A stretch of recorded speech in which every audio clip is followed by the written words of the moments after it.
यार बाकी ना माइक परे कर दो। इधर आ जाना।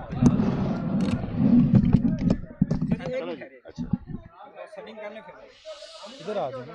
बस ठीक है। यार आप ऐसे रिपोर्टर फोटो नहीं करते मेरा इधर आ जाओ आप यार पहले लड़ लो तुसी आपस में, मैनू कोई काम नहीं, मैं 3 बजे जाना है।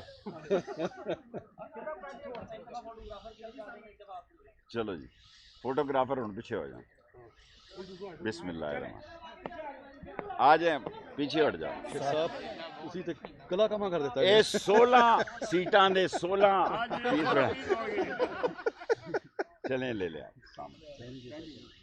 मेरा सिगार कितने थले गया लाल सा बंदर। चलो जी।